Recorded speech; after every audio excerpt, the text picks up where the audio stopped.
more on this, let's bring in today's political panel. CEO of Compass Strategies, Luke Ball, and Democratic strategist Nicole Brenner-Schmitz. Luke, Nicole, thank you for being here. Thank you. So, listen, I got to get you to go first here, Nicole. Like, you've got Gavin Newsom saying that the party's toxic right now. Do you agree? I mean, look, the party brand is not popular right now. He's absolutely correct about that. But what I would like the governor to do is go be the governor of California. I don't know if he's auditioning for your job or what's going on. He's creating a podcast. Like, California just burned down. Like, there's a lot to do. Please go focus on California and focus on the workers. I mean, this is a guy who I don't think is who the party wants to be elevating. You know, he's obviously got these presidential aspirations. I want to see him standing up for the workers, not vetoing things like call center bills and unemployment insurance for striking workers. So this is the kind of brand the Democrats need to build. It's an interesting point because, as I was mentioning earlier in the show, you know, the unique thing about the November election was that Trump reached this multi-ethnic working class coalition that wasn't the MAGA base, that turned out in droves from coast to coast. Luke, I have a little bit more of Newsom. I really thought that was a fascinating interview with Maher. Listen here. Democrats, we tend to be a little more judgmental than we should be. This notion of cancel culture, you've been living it. You've been on the receiving end of it for years and years and years. That's real. And Democrats need to own up to that. They've got to mature about this. So what do you say to people who say, well, this sounds all very good, but Governor, you were the poster boy for a lot of this stuff? What do you say? What I would tell Democrats about Gavin Newsom is don't kill the messenger. We know that only 27% of registered voters here are supporting the Democratic Party. That's the smallest margin they've had in a very long time.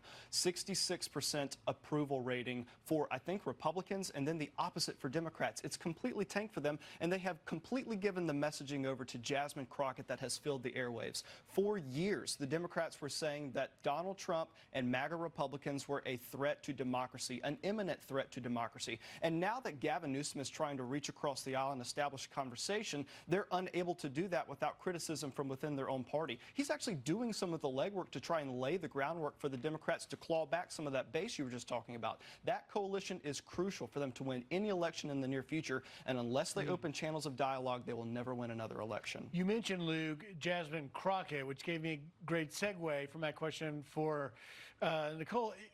This is our montage. What is with Democrats cussing?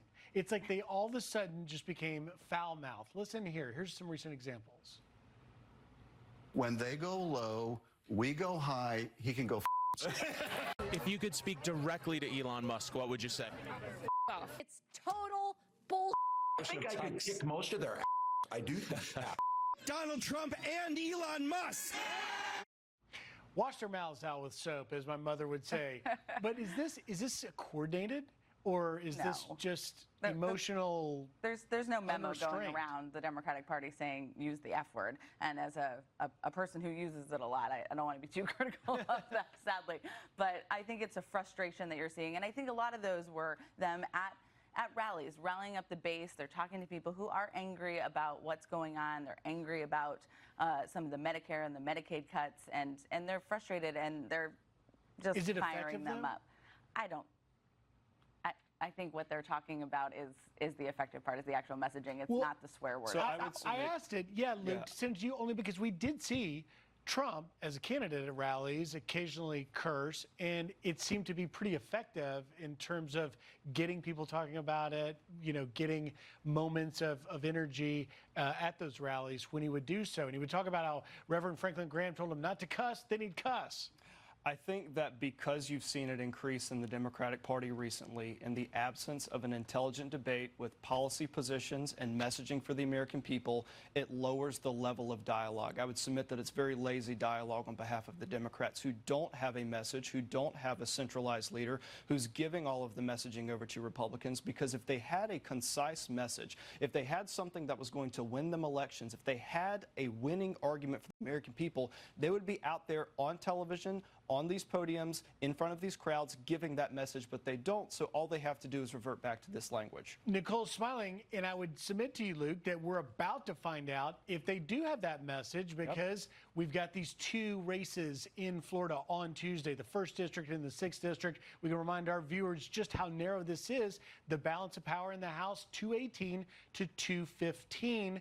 That's why President Trump literally had Elise Stefanik in New York stand down from that UN job. The candidate for governor now, Congressman Byron Donalds, talked a little bit about what's at stake in that race. Listen here. And I want to thank Elise for making that decision to stay in the House for a little while longer. I would fully anticipate that she's going to find her way to the administration sometime soon. But I think when it comes to the UN in particular, we have a definite shift in leadership here in America. So, Nicole, it's clear, even if they'll admit it or not, Republicans are concerned. Even in safe districts that were won handily by Republicans the last time, do you think Democrats have a shot here?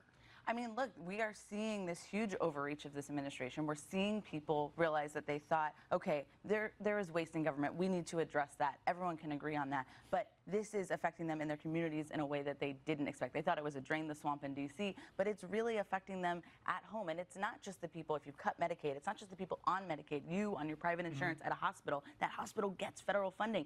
Now there's less nurses there to tend to your kid with a broken arm. They should be worried. These are safe Republican districts that we're talking about. This should be a slam dunk. This overreach is happening. America doesn't have a king. We literally had a whole war about it. We shall see. Luke, I've only got 10 seconds up against our hard break. What do you say about The left is already framing their loss on Tuesday. Anything less than 30% is going to be a blowout for them. That's not fair. I don't believe it's fair at all. I've run a race down in that district in Florida. I believe that the American people, and the poll numbers back this up, are standing with Donald Trump. We shall see. Luke, Nicole, great political panel. Thank you very much. Thank you. Enjoy those cherry blossoms out We'll there. do It's it. a gorgeous day here.